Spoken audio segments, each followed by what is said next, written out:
इससे पहले एक वीडियो में हमने भारत में राजनीतिक चेतना का विकास देखा था और ये देखा था कि किस तरीके से भारत में क्रमबद्ध तरीके से राजनीतिक चेतना का विकास हुआ और इसकी चरम परिणति बाद में कांग्रेस की स्थापना के रूप में 1885 में रही। अब भारत में जो राजनीतिक चेतना का विकास हुआ और कांग्रेस की स्थापना हुई, इससे पहले हम देखेंगे कि कांग्रेस की स्थापना के पूर्व भी कुछ संगठन स्थापित हो गए थे और कांग्रेस की स्थापना 1885 में जो हुई तो ये कहा जाता है कि ये एक निरंतरता थी, एक सातत्य था। इन्हीं संगठनों का जो विकास हुआ क्षेत्रीय, उसी का चरण था कांग्रेस की स्थापना। अब कांग्रेस से पहले जो राजनीतिक संगठन स्थापित हुए, आप देखें कि 19वीं शताब्दी में राष्ट्रीय चेतना का विकास हुआ और राष्ट्रीय चेतना के विकास के साथ ही कुछ क्षेत्रीय संगठनों का निर्माण होना शुरू हो गया था। भारत में जो पहला राजनीतिक संगठन बना वो था land holder society. Land holder society, इसकी स्थापना हुई थी 1838 में और सुचारू रूप से कार्य करने वाला पहला राजनीतिक संगठन यही था। लैंड होल्डर सोसाइटी, इसको जमींदार एसोसिएशन भी कहा जाता है, ये जमींदारों का संगठन था और ये जमींदारों के हितों संबंधित जो मांगें होती थी वही उठाता था। स्थापना इसकी द्वारकानाथ टैगोर ने की थी। इसके अलावा इसमें उस समय के बहुत सारे जमींदार शामिल थे, जैसे प्रसन्न कुमार टैगोर, राधाकांत देव, ये सारे लोग लैंड होल्डर सोसाइटी में शामिल थे। इस समय संगठनों का एक और विशेषता देखने को मिलती है कि ये सारे संगठन क्षेत्रीय संगठन थे और जो मांगें उठाते थे वो भी क्षेत्रीय थी। दूसरी चीज़ कि जो भी संगठन हैं इस समय के, इन संगठनों में ये दिखाई देता है कि कुछ तो जमींदारों के संगठन थे और कुछ जो है शिक्षित जो मध्यम वर्गीय लोग थे उनके थे। तो ये पहला संगठन था land holder society. Land holder society के अलावा 1851 में ब्रिटिश इंडियन एसोसिएशन, तो ब्रिटिश इंडियन एसोसिएशन, इसकी स्थापना की थी 1851 में राधाकांत देव ने और ये भी जमींदारों का ही संगठन था और इन्हीं के हितों संबंधित मांगें ये उठाते थे। इसके बाद बॉम्बे एसोसिएशन है। बॉम्बे एसोसिएशन, इसकी स्थापना की थी 1852 में दादा भाई नौरोजी ने। तो ये बॉम्बे एसोसिएशन। इसके अलावा अगला जो महत्वपूर्ण संगठन है वो है Bombay presidency association. Bombay presidency association की स्थापना 1885 में हुई और इसकी स्थापना जो की थी, इसकी स्थापना फिरोज शाह मेहता, केटी तेलंग, बदरुद्दीन तैयबजी और काशीनाथ ने की थी। बॉम्बे प्रेसिडेंसी एसोसिएशन के बाद एक और महत्वपूर्ण संगठन है मद्रास महाजन सभा। मद्रास महाजन सभा जो थी, इसकी स्थापना 1884 में हुई थी और इसकी स्थापना जो की थी वो जी सुब्रमण्यम अय्यर, एम वीर राघवाचारी और आनंद चार्लू ने की थी। तो ये तीन लोग इसमें शामिल थे, एम वीर राघवाचारी, आनंद चार्लू और जी सुब्रमण्यम अय्यर। इसके अलावा जो कांग्रेस से पूर्व महत्वपूर्ण संगठन है उसमें पूना सार्वजनिक सभा का भी नाम आता है, जिसकी स्थापना 1870 में एम.जी. रानाडे और जी.बी. जोशी ने की थी। तो एम.जी. रानाडे और जी.बी. जोशी ने पूना सार्वजनिक सभा की स्थापना की। इसके अलावा east India association.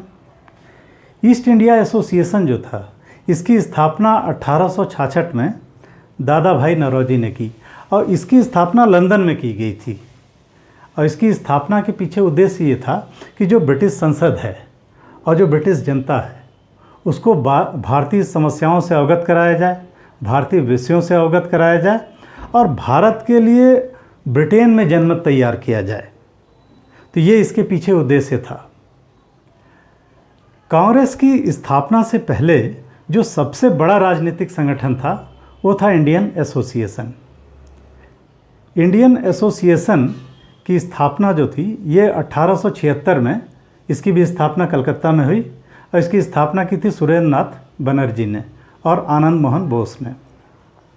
Indian association ने जब लिटन आर्म्स एक्ट लेके आए, वर्नाक्यूलर प्रेस एक्ट लेके आए, तब इन्होंने बहुत तगड़ा विरोध किया था।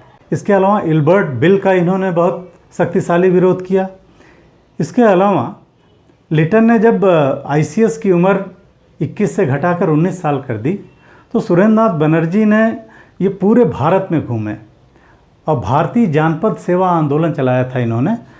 और ये कहा जाता है कि ये भारत का पहला अखिल भारतीय आंदोलन था। इसके अलावा सुरेंद्रनाथ बनर्जी के ही प्रयासों से ये आप देखेंगे कि ये जो संगठन है इंडियन एसोसिएशन, ये शिक्षित मध्यम वर्गीय लोगों का संगठन था। और इसी संगठन ने पहली बार प्रयास किया कि जो साधारण वर्ग है उसको भी राष्ट्रीय आंदोलन से जोड़ा जाए या इस संगठन से जोड़ा जाए। और इन्होंने बाकायदे सदस्यता शुल्क भी रखा था, 5 रुपये वार्षिक। तो ये इंडियन एसोसिएशन है, तो इसका दायरा काफ़ी बड़ा था। और सुरेंद्रनाथ बनर्जी जो हैं, यही पहले व्यक्ति हैं जो कि पत्रकारिता करते हुए जेल गए थे। इन्होंने जब इल्बर्ट बिल का विरोध किया था, तो इन्होंने अपने समाचार पत्र में, जो उस समय के तत्कालीन कलकत्ता हाई कोर्ट के मजिस्ट्रेट थे जेएफ मॉरिस, तो जेएफ मॉरिस की इन्होंने आलोचना की थी और जिसके कारण इनको 1883 में 2 महीने की जेल हुई थी। इंडियन एसोसिएशन का एक और बड़ा महत्वपूर्ण जो कार्य रहा वो था, इन्होंने 1883 में नेशनल कॉन्फ्रेंस की स्थापना की थी और एक अखिल भारतीय सम्मेलन बुलाया कलकत्ता में इन्होंने, जिसमें कि पूरे भारत के राजनीतिक कार्यकर्ता शामिल हुए थे। और इसी 1883 के सम्मेलन में ये निर्णय लिया गया कि अब एक ये आवश्यकता आन पड़ी है कि एक अखिल भारतीय संगठन स्थापित किया जाए, क्योंकि अब तक जो भी संगठन थे भारत में वो सारे क्षेत्रीय संगठन थे और क्षेत्रीय मांगों को उठाते थे। तो इस सम्मेलन में ये तय किया गया कि एक अखिल भारतीय संगठन होना चाहिए जिसके माध्यम से अखिल भारतीय मांगों को उठाया जाए और ये एक ऐसा मंच हो जिस पे पूरे भारत के राजनीतिक कार्यकर्ता एक मंच पे आ सकें। तो ये कहा जाता है कि ये जो सम्मेलन था, इसी की चरम परिणति थी कांग्रेस की स्थापना 1885 में। हालांकि ये स्थापना एक अंग्रेज अधिकारी ने की, लेकिन श्रेय जो है इसी अखिल भारतीय सम्मेलन को दिया जाता है। अब हम कांग्रेस की स्थापना और उससे पीछे क्या परिस्थितियां रही उसको देखेंगे।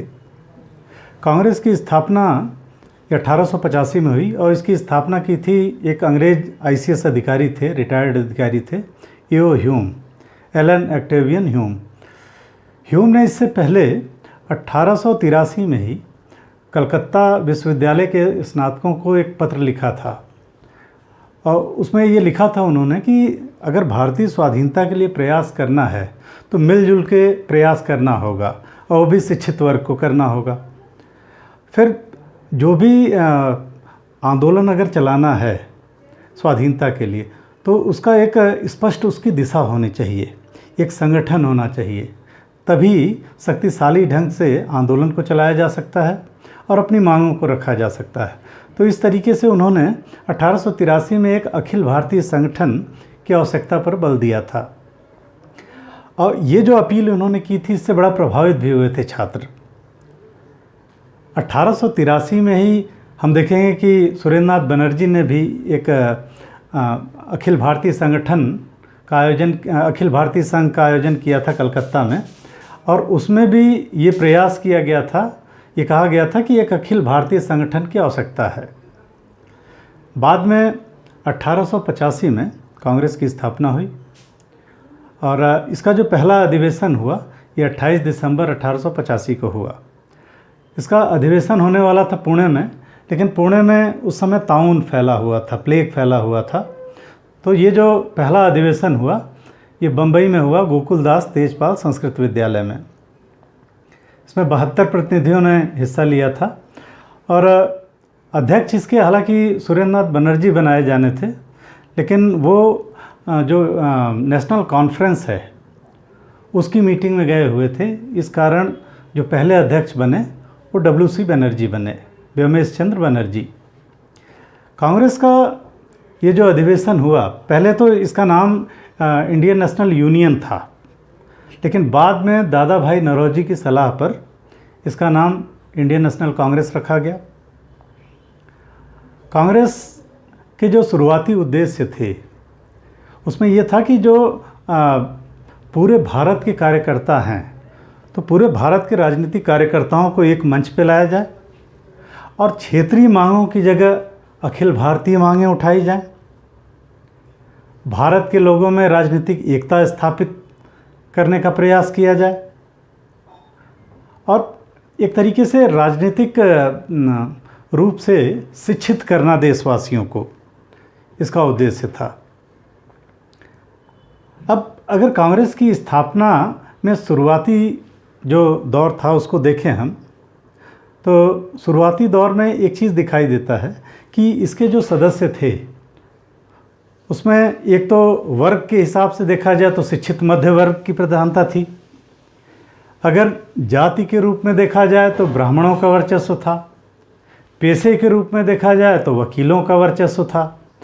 और अगर नगरों के रूप में देखा जाए तो जो सदस्य थे उनमें प्रेसिडेंसी नगरों का जो कलकत्ता, बम्बई, मद्रास था, यहाँ के लोगों का बोलबाला था।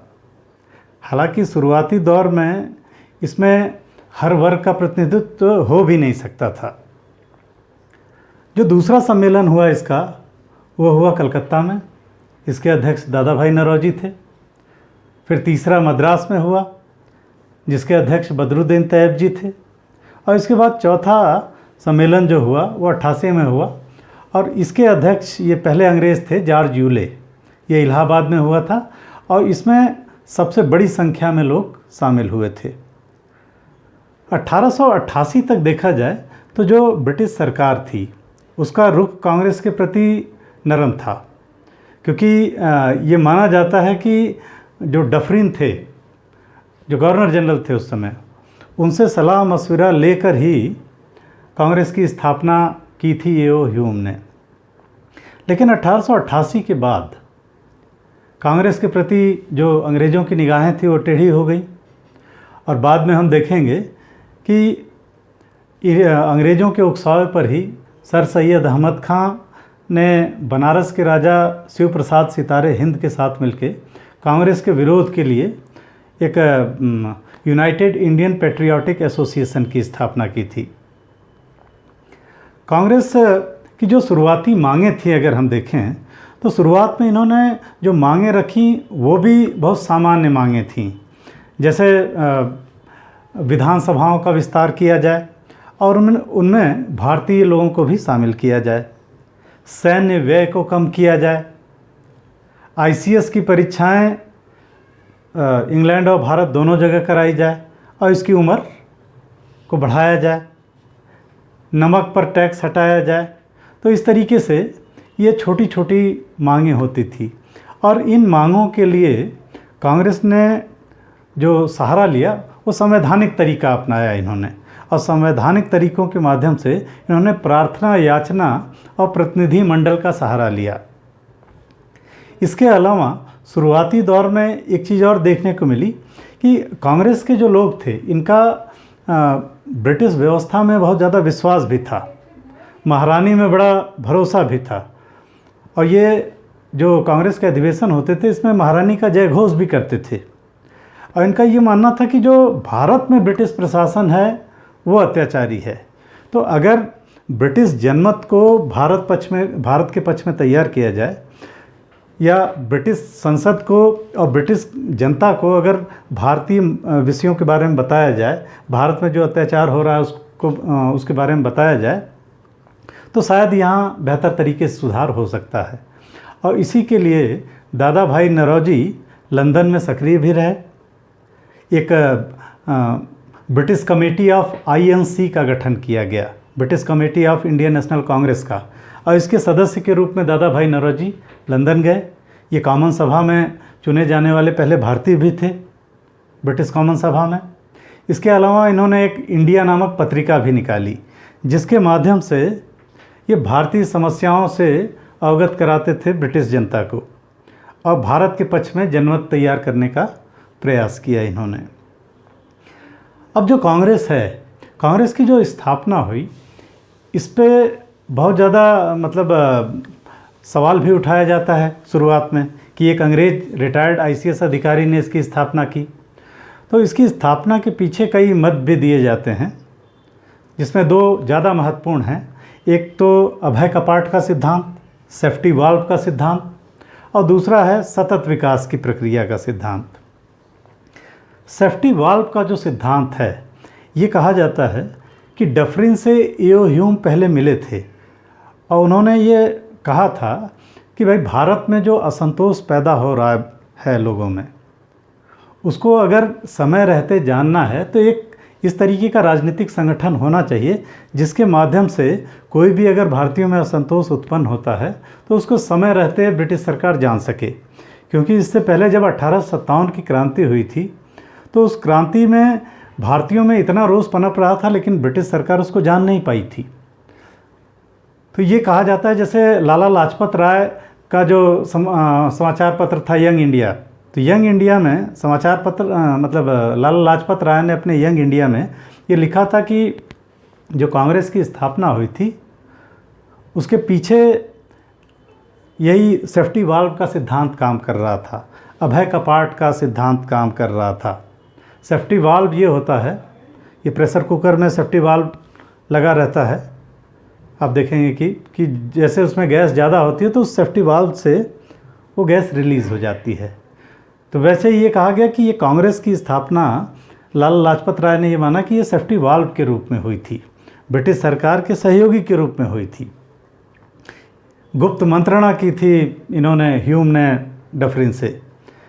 फिर इस सिद्धांत इसी का समर्थन बाद में रजनी पाम दत्त ने भी किया था, और रजनी पाम दत्त ने इंडिया टुडे में इन्होंने भी ये कहा कि भाई जो कांग्रेस की स्थापना हुई वो एक सेफ्टी वाल्व के रूप में हुई, एक अभय कपाट के रूप में हुई।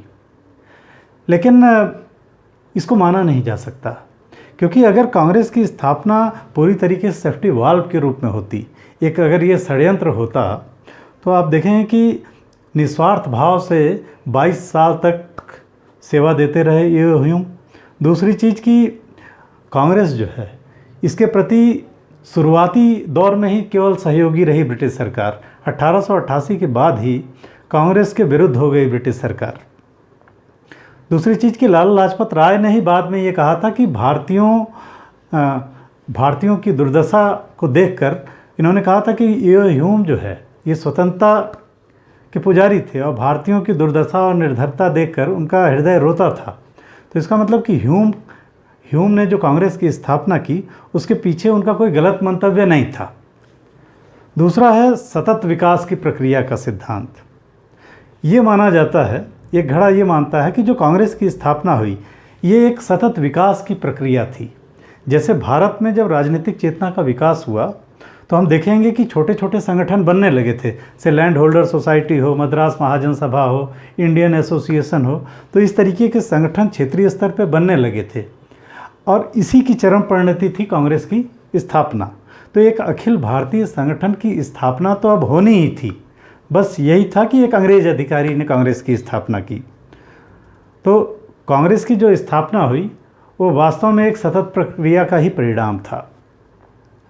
तो ये जो कांग्रेस की स्थापना और इसके शुरुआती दौर में क्या इसके प्रति मत रहा लोगों का, ये हमने किया। आगे के वीडियो में हम उदारवाद और उग्र राष्ट्रवाद को करेंगे।